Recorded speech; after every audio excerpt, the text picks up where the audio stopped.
Assalamualaikum warahmatullahi wabarakatuh.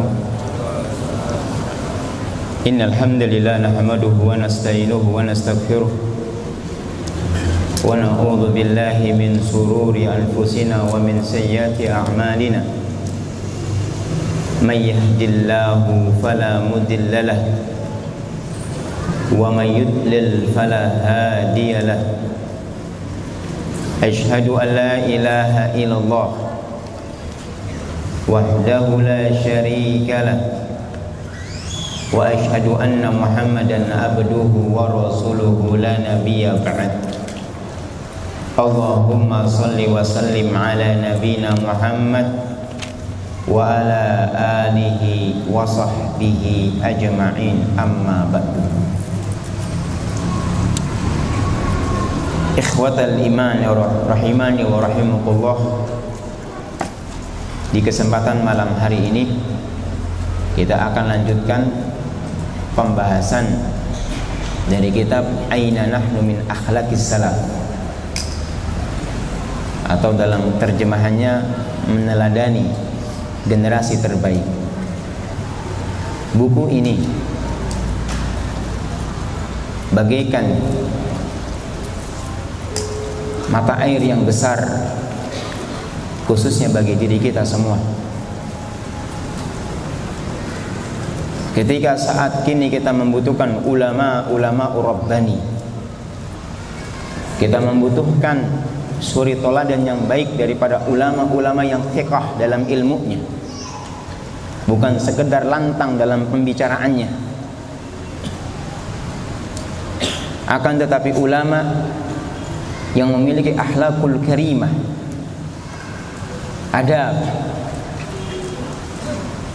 Hadirlah di tengah kita suatu kitab yang telah ditulis oleh Abdul Aziz bin Nasir Al-Julail dan Bahauddin bin Fatih Al-Aqil, yang di dalam kitab ini ada sekitar 26 bab yang akan kita pelajari. As-salaf,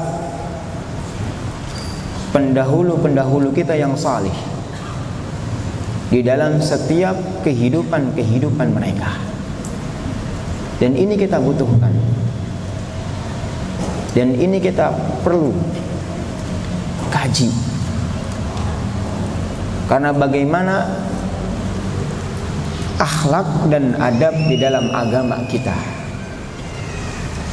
Karena Islam bukanlah sekedar dohir, menampakkan Islam, menampakkan sunnah, akan tetapi akhlak dan adab ternyata kita jauh dari petunjuknya Nabi Muhammad sallallahu alaihi wasallam. Ikhwatul iman rahimani wa rahimakumullah, ajarilah diri kita meskipun berat, berusahalah, ajarilah diri kita untuk menetapi akhlakul karimah meskipun berat. Mulailah dalam diri hati kita akan kejujuran di dalam beragama. Kita belajar agama, kita duduk di majelis taklim adalah untuk memperbaiki diri dan akhlak kita. Dikatakan di bab yang pertama, as-salaf wal ikhlas wasidqu. Salaf dan ikhlas dan kejujuran. Bab yang pertama kita bahas as-salaf wal ikhlas wasidqu. Salaf dalam keikhlasan dan dalam kejujuran. Apabila ada satu kata-kata salaf, salaf bukanlah kelompok, salaf bukanlah partai atau ormas. Salaf adalah suatu kata yang memiliki makna pendahulu. Secara istilah syar'an pendahulu kita yang saleh, makanya dikasih sifat dengan as-salafus salih, pendahulu kita yang salih. Kalau dikatakan pendahulu yang salih, maka kalimat tersebut, ungkapan tersebut kita tunjukkan kepada sahabat ridwanullahi ajma'in, tabi'in dan tabi'ut tabi'in, sehingga mereka salah yang mengatakan salafus salih adalah kelompok atau ormas-ormas tertentu, salah besar. Karena salafus salih adalah mereka pendahulu-pendahulu yang saleh yang dinisbatkan dari kalangan sahabat, tabi'in dan tabi'ut tabi'in. Hal ini sebagaimana yang dikatakan oleh Nabi Muhammad sallallahu alaihi wasallam, khairun nasi qarni, thumma alladhina yalunahum, thumma alladhina yalunahum. Sebaik-baik manusia adalah pada masaku, kemudian setelahnya, dan kemudian setelahnya. Setelah sahabat tabi'in, setelah tabi'in tabi'ut tabi'in. Khairun nas, Nabi mengatakan sebaik-baik manusia, Nabi mengatakan seafdal-afdal manusia. Suatu aib bagi diri seorang ketika dia mengetahui ada satu generasi yang paling terbaik, dia tidak mengambil dalam setiap tatanan kehidupan mereka.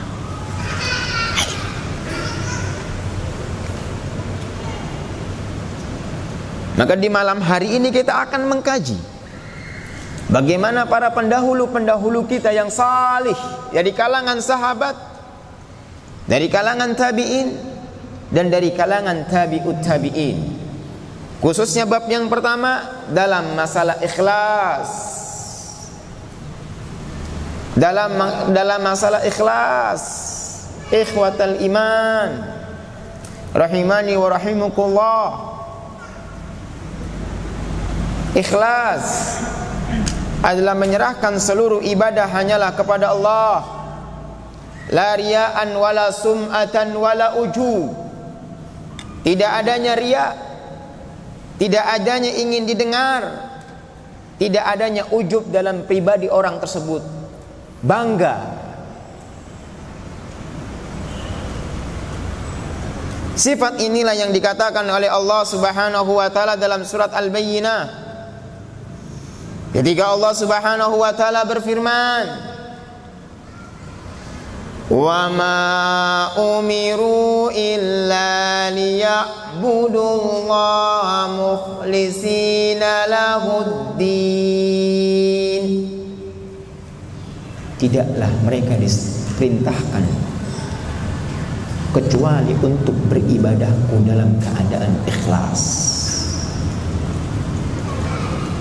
menyerahkan seluruhnya hanyalah kepada Allah Subhanahu wa taala, la syirkan wala riya'an wala sum'atan wala ujub.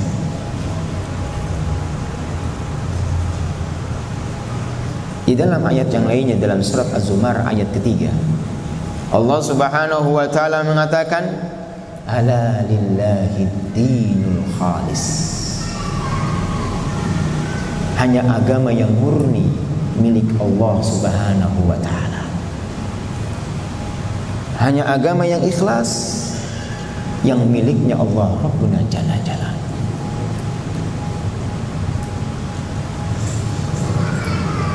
Di dalam masalah jujur, maksudnya dalam kitab ini wasidku, jujur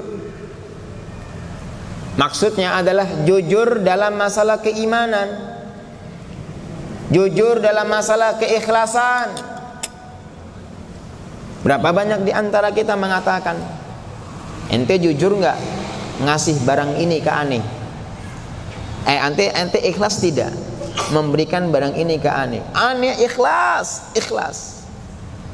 Tapi wallahu a'lam, hati Pak. Yang dimaksud dalam pembahasan bab yang pertama ini, as-sidqu adalah kejujuran di dalam hati akan keimanan dan keikhlasan terhadap Allah Rabbuna Jalla Jalaluh. Karena tidak ada sesuatu yang paling kita dahulukan dalam masalah jujur kecuali Allah Rabbuna Jalla Jalaluhu. Bermuara pada hati, Pak. Boleh saja lisan mengatakan iman, boleh saja lisan mengatakan ikhlas, boleh saja lisan mengatakan ini dan itu, akan tetapi hakikatnya adalah ke dalam qalb, hati, Pak.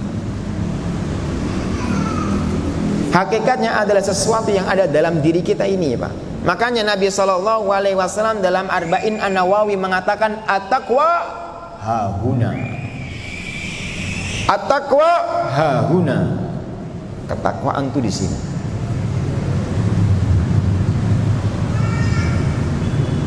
Coba Nabi katakan dalam hadis Arba'in, inna fil jasadi mudghatan idza saluhat saluhal jasadu kullu wa idza fasadal jasadu fasadal jasadu kullu ala wahya qalbu. Sesungguhnya dalam diri ini ada satu gumpal daging, kalau dia baik semuanya baik, kalau dia buruk semuanya buruk. Itu adalah al-qalb. Jujurlah dalam keimanan, jujurlah dalam keikhlasan, jujurlah dalam keistiqomahan. Kita duduk di majlis ini,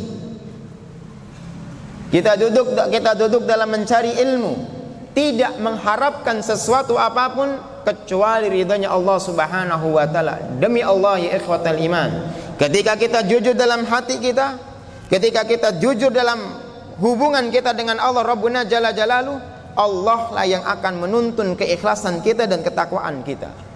Allah lah yang akan menggiring setiap tingkah laku diri kita, tidak lain agar benar-benar mengharapkan wajahnya Allah Subhanahu wa taala. Sebagaimana yang akan kita bahas ketika para ulama-ulama kita nanti akan kita dapatkan, ada sebagian mereka ketika menuntut ilmu, ada yang ikhlas, ada yang tidak ikhlas, akan tetapi mereka selalu introspeksi diri, bermuhasabah diri, terus mengajarkan dirinya dengan ikhlas. Dikatakan dalam bab yang pertama ini nanti akan kita pelajari, akhirnya dikit demi sedikit, Pak, digiring oleh Allah menjadi orang yang ikhlas. Makanya di sini perlu dibahas, Pak. Jujurlah dalam diri. Jujurlah dalam diri. Apa yang kita inginkan dalam beragama, dan bahkan apa yang kita inginkan dalam kehidupan ini. Ketika kita temukan kami hanya mengharapkan wajahnya Allah Subhanahu wa taala, Allah akan giring itu semuanya.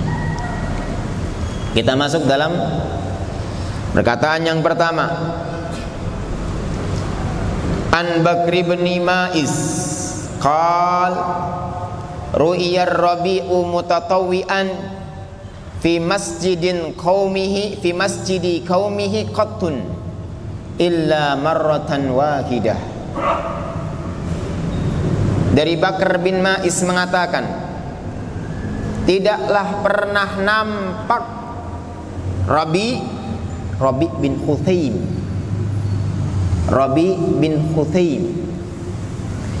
tidak pernah nampak dari Rabi bin Khuthaim salat sunnah di masjid kaumnya kecuali satu kali.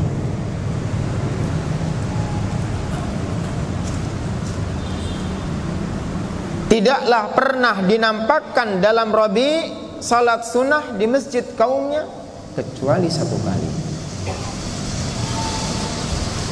Wa an Sufyan qal, dari Sufyan As-Tsauri berkata, akhbaratni Murriyatur Rabi' bin Khuthaim qalat kana amalur Rabi' kulluhu sirran in kana la yaji'ur rajul wa qad nasara al-mushafa fayuktihi bi thawbihi.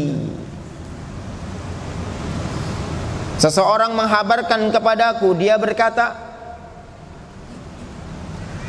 amalan Rabi bin Husain semuanya dalam keadaan tersembunyi. Amalannya Rabi bin Husain semuanya tersembunyi. Jika datang seseorang sedangkan Rabi bin Husain sedang membentangkan Quran,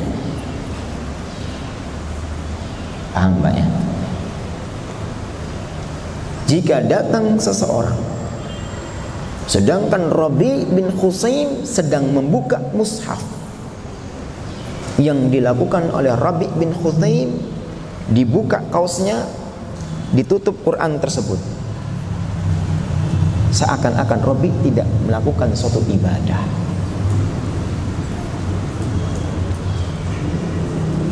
Ikhlas, keindahan bagi mereka yang memiliki satu ibadah dan keadaan ikhlas, yang mereka tidak harapkan kecuali wajahnya Allah Subhanahu wa ta'ala. Apapun yang mereka berikan, mereka mengerti, mereka paham betul kepada siapa dia sedang bermuamalah, kepada siapa dia sedang menghadap, kepada siapa dia peruntukkan ibadah yang dia sedang lakukan. Tidak lain kepada Allah Rabbul Alamin. Di antara faedah yang bisa kita ambil dari dua kisah ini, dari dua kisah ini kita bisa ambil faedah yang pertama, kesungguhan para ulama dalam beribadah dan menjaga keistiqomahan ibadah agar dapat diterima oleh Allah Subhanahu wa ta'ala. Kesungguh-sungguhan para ulama di dalam beribadah dan menjaga keistiqomahan ibadah mereka agar dapat benar-benar diterima oleh Allah Rabbuna Jalla Jalaluhu. Ikhwatal iman, yang menjadikan kita bermuhasabah diri hingga hari ini adalah, pertama, sudah sejauh manakah kita dalam menjaga ibadah kita?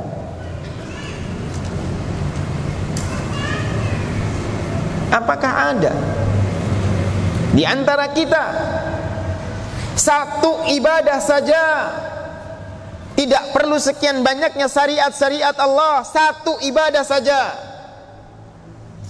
yang dapat kita banggakan di hadapan Allah Rabbuna Jalla Jalaluhu, yang ketika kita ditegakkan tapak kaki kita di hadapan Allah pada saat Yaumul Ba'ats, ada satu ibadah yang dapat kita banggakan di hadapan Allah Rabbuna Jalla Jalaluhu. Dan sudahkah kita bersungguh-sungguh di dalam menjaga ibadah kita agar ibadah tersebut tidak lenyap dan hilang bagaikan debu yang berterbangan? Lihatlah para ulama,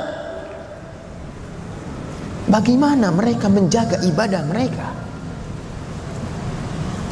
Lihatlah bagaimana Rabi bin Husain sampai dikatakan oleh Sufyan As-Tsauri, kalau seandainya Rabi bin Husain sedang membentangkan Quran, kemudian datang seseorang ke rumahnya, yang dilakukan oleh Rabi bin Husain menutupkan Quran tersebut, karena dia tahu sesungguhnya di antara ibadah yang bisa tertolak ketika ibadah telah muncul dalam dirinya suatu riya, sum'ah dan ujub.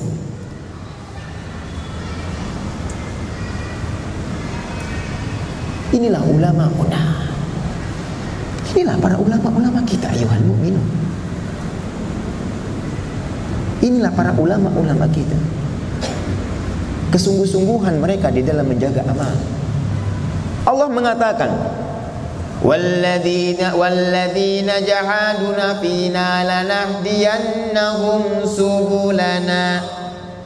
Sesungguhnya orang-orang yang mereka bersungguh-sungguh menuju kepada jalanku akan benar-benar kami tunjukkan dia. Banyak Pak. Nanti akan kita bacakan. Ibnul Mubarak, kemudian beberapa ulama-ulama yang lainnya,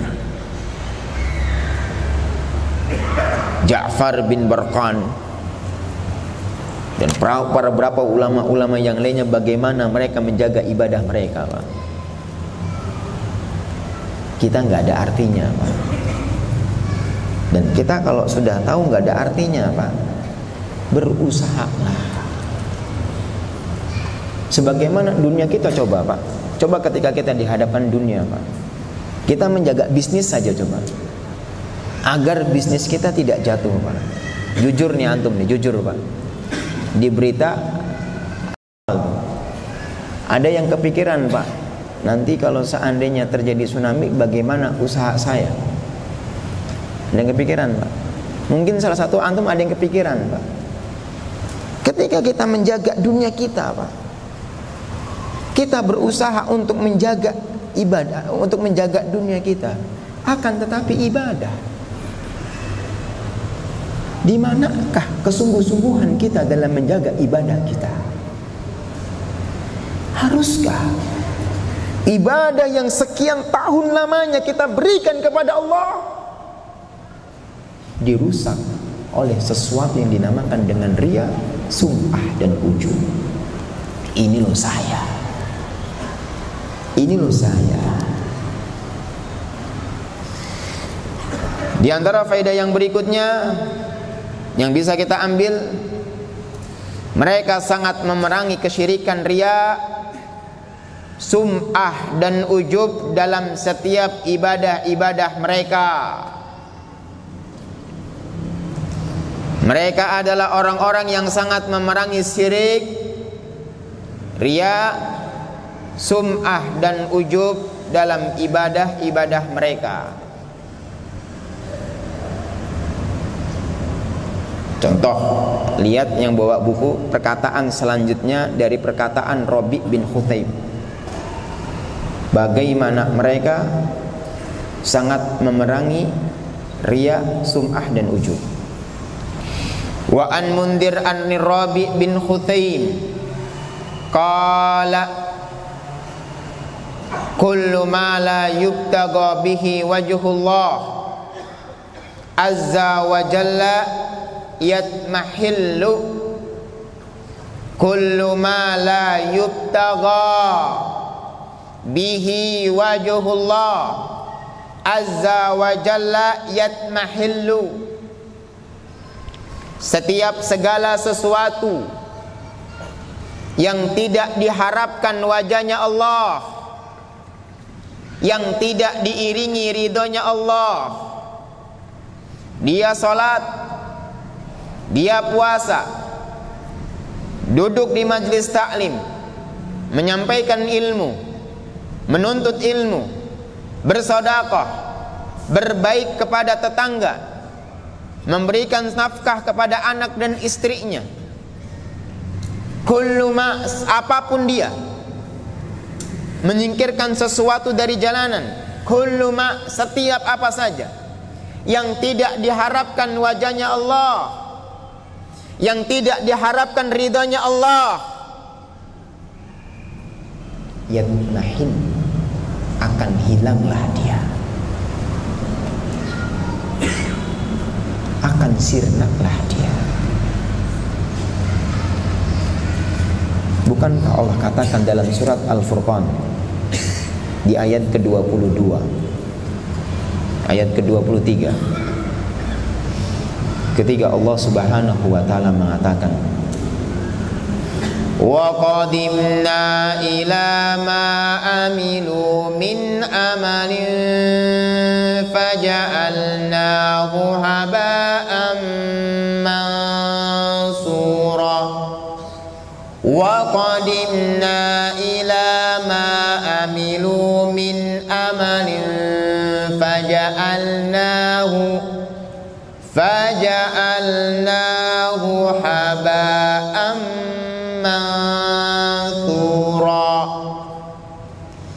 kami kedepankan kepada mereka sesuatu yang telah diamalkan, salat, zakat, puasa, sedekah, haji, umrah.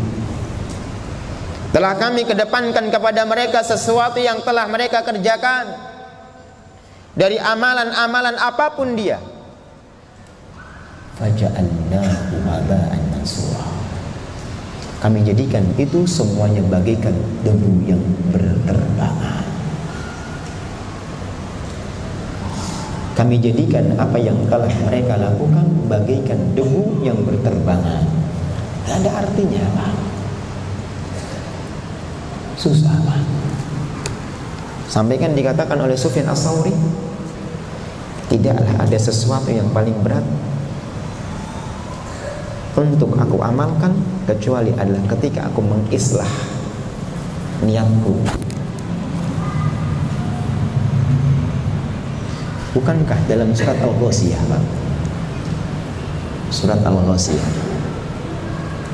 ketika Allah Subhanahu wa taala mengatakan, hal ataka hadithul ghasiyah wujuhun yawma idin khasi'ah amilatun nasibah amilatun nasibah. Bukankah telah datang kepada kalian al-ghasiyah? Bukankah telah datang kepada kalian kabar akan al-ghasiyah? Digambarkan oleh Allah Rabbuna Jalla Jalalu akan peristiwa kondisi yang terjadi pada hari tersebut. Wujuhu yawma idin khasi'ah. Pada hari tersebut akan ada wajah-wajah yang dalam keadaan takut, dalam keadaan tertunduk. Wujuhu yawma idin khasi'ah. Akan ada wajah-wajah yang dalam keadaan tertunduk. Ikhwatul iman, lihatlah sifat dari orang yang telah dalam keadaan wujuhu yawma idin khasi'ah. Lihatlah orang sifatnya. Siapakah dia? Siapakah dia? Ternyata dikatakan oleh Allah, amilatun nasibah. Mereka adalah orang-orang yang telah letih, telah capek di dalam beribadah kepada Allah. Amilatun nasibah. Mereka telah letih, capek dalam beribadah kepada Allah. Akan tetapi di dalam setiap ibadah mereka, mereka tidak iringi akan keikhlasan kepada Allah. Mereka lupa untuk bermuhasabah diri, introspeksi diri, yang menjadikan mereka ujub terhadap dirinya.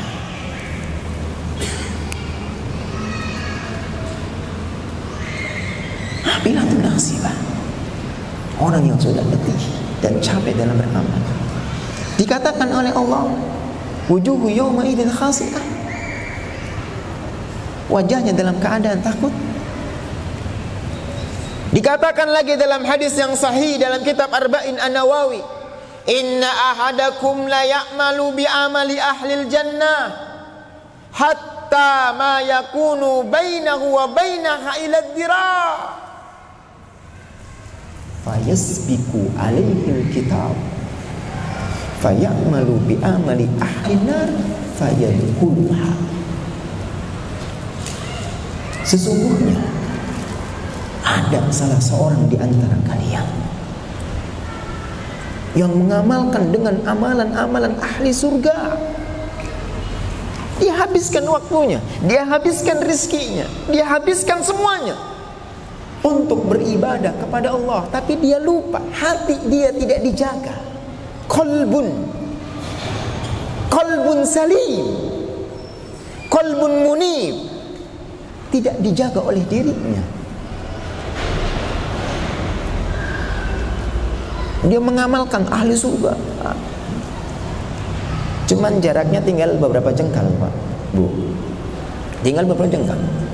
Takdirnya mendahului, Sebelum dia meninggal, dia amalkan ahlu neraka dan masuklah dia ke dalam neraka. Begitu sebaliknya, ada yang mengamalkan ahli neraka, takdirnya mendahuluinya, sebelum meninggal mengamalkan ahli surga dan dia pun masuk ke dalam surga. Lihat tafsir, lihat sarah hadis tersebut, perkataan Syekh Shalih Al-Utsaimin, dan bagaimana penjelasan dari Al-Ustaz Armen Halim Naro rahimahullahu ta'ala, semoga Allah merahmati beliau. Apa di antara penyebabnya, Pak? Hati, Pak. Kita lupa untuk bermuhasabah diri, Pak. Gunakanlah waktu-waktu yang Allah berikan untuk bermuhasabah diri. Apapun yang telah kita amalkan, Pak, janganlah menjadikan kita ujub. Jangan menjadikan kita berbangga diri. Siapa kita, Pak? Bu? Kalaulah kita seorang alim, kalaulah kita orang yang salih, kalaulah kita orang yang dermawan, hakikatnya itu bukankah satu karunia Allah, taufiknya Allah yang dititipkan kepada kita? Bukankah itu semuanya adalah suatu karunia taufik yang Allah titipkan kepada diri kita? Kemudian pantaskah menjadikan diri kita untuk ujub terhadap diri kita? Maka dikatakan oleh Rabi' bin Khusaim, kullu ma la yubtagha bihi wajhullah azza wa jalla yatmahil. Setiap segala sesuatu yang tidak diharapkan wajahnya Allah, dia akan hilang, dia akan sirna. Wa an Abi Hamzah At-Tsumali, wa an Abi Hamzah At-Tsumali qal, dari Abi Hamzah At-Tsumali dia berkata, kana Ali bin Husain yahmilu jurabal khubzi ala dhahrihi bil laili fayatasaddaqu bihi wa yaqul inna sadaqatas sirri tudfi'u ghadabar rabbi azza wa jalla. Dari Abi Hamzah At-Tsumali dia berkata, dahulu Ali bin Husain membawa gandum di atas pundaknya di waktu malam, yang kemudian dia datangin setiap du'afah orang-orang yang membutuhkan gandum-gandum tersebut. Dia memikul suatu roti, sekarung roti yang diletakkan di atas punggungnya. Kemudian dia berjalan di waktu malam, dia cari orang-orang yang membutuhkannya, ditaruhlah rotinya tersebut di depan pintu-pintu du'afah tersebut. Yang kemudian dia mengatakan, sesungguhnya sedekah tersembunyi-sembunyi, sedekah sembunyi-sembunyi menghilangkan kemurkaan Allah. Sesungguhnya sedekah sembunyi-sembunyi akan menghilangkan kemurkaan Allah.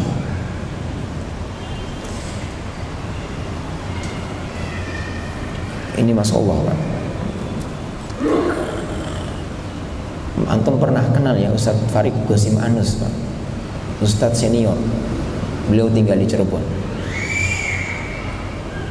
Ana pernah mendengar ceritanya, Pak, tentang Abdullah Banikmah, seorang dai di Saudi Arabia, terkenal sekali. Ana ketemu itu tahun 2012 atau 2013 dengan beliau. Ketika beliau orangnya sudah lumpuh total.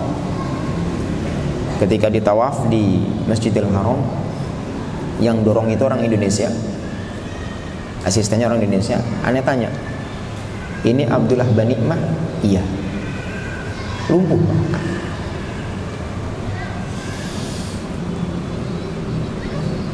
Asalnya dia ada orang yang normal. Orang yang normal.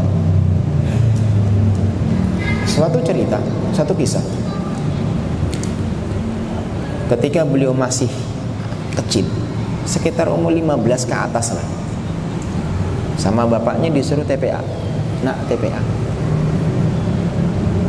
Namanya anak-anak main bola, nggak datang ke TPA. Sudah gitu ngerokok. Pulang ke rumah, bapaknya itu mutawi, Pak. Tahu mutawi ya? Mutawi itu multazim, jenggotan, cingkrang. Orang bapaknya masih orang tuanya sunnah. Namanya seperti bapaknya nggak suka. Pulang-pulang bau asap rokok, ditanyakan oleh bapaknya, "Nak, kamu ngerokok?" "Tidak." "Kamu ngerokok?" "Enggak." "Demi Allah, saya enggak ngerokok." Apa kata bapaknya? "Semoga Allah patahkan batang lehermu." Cerita. Selesailah kisah itu, kemudian berbulan, hari, pekan, bulan, dia sama temannya itu, Pak, ingin pergi ke kolam renang hari Jumat ketika itu, Pak. Namanya kalau di Saudi Arabia, Jumat itu waktu libur, kolam renang ditutup. Namanya anak-anak memaksakan untuk masuk. Abdullah bin Ni'mah sama teman-temannya tetap masuk manjat dari tembok. Abdullah bin Ni'mah nggak meriksa dulu kalau kolam renangnya itu nggak ada air. Airnya dangkal. Naik ke atas, turun, kepalanya kebentur lantai, Pak. Sampai tenggelam beberapa menit. Ketika di dasar air, Allah tampakkan semua perbuatan-perbuatan yang telah dilakukan. Tampakkan. Di antaranya ada kisah Abdullah bin Ni'mah ketika di jalan Jeddah mendapatkan seorang ibu dengan anaknya berdiri di depan toko makanan, melihat ayam sawaya. Ayam sawaya itu yang dipanggang di api, bukan dibara tapi di api, diputer. Dia warnanya merah nantinya. Ibunya ngeliat aja, Pak. Abdullah bin Ni'mah meskipun dia nakal, hatinya lembut, Pak. Berdiri sejenak, dia tahu ibu ini menginginkan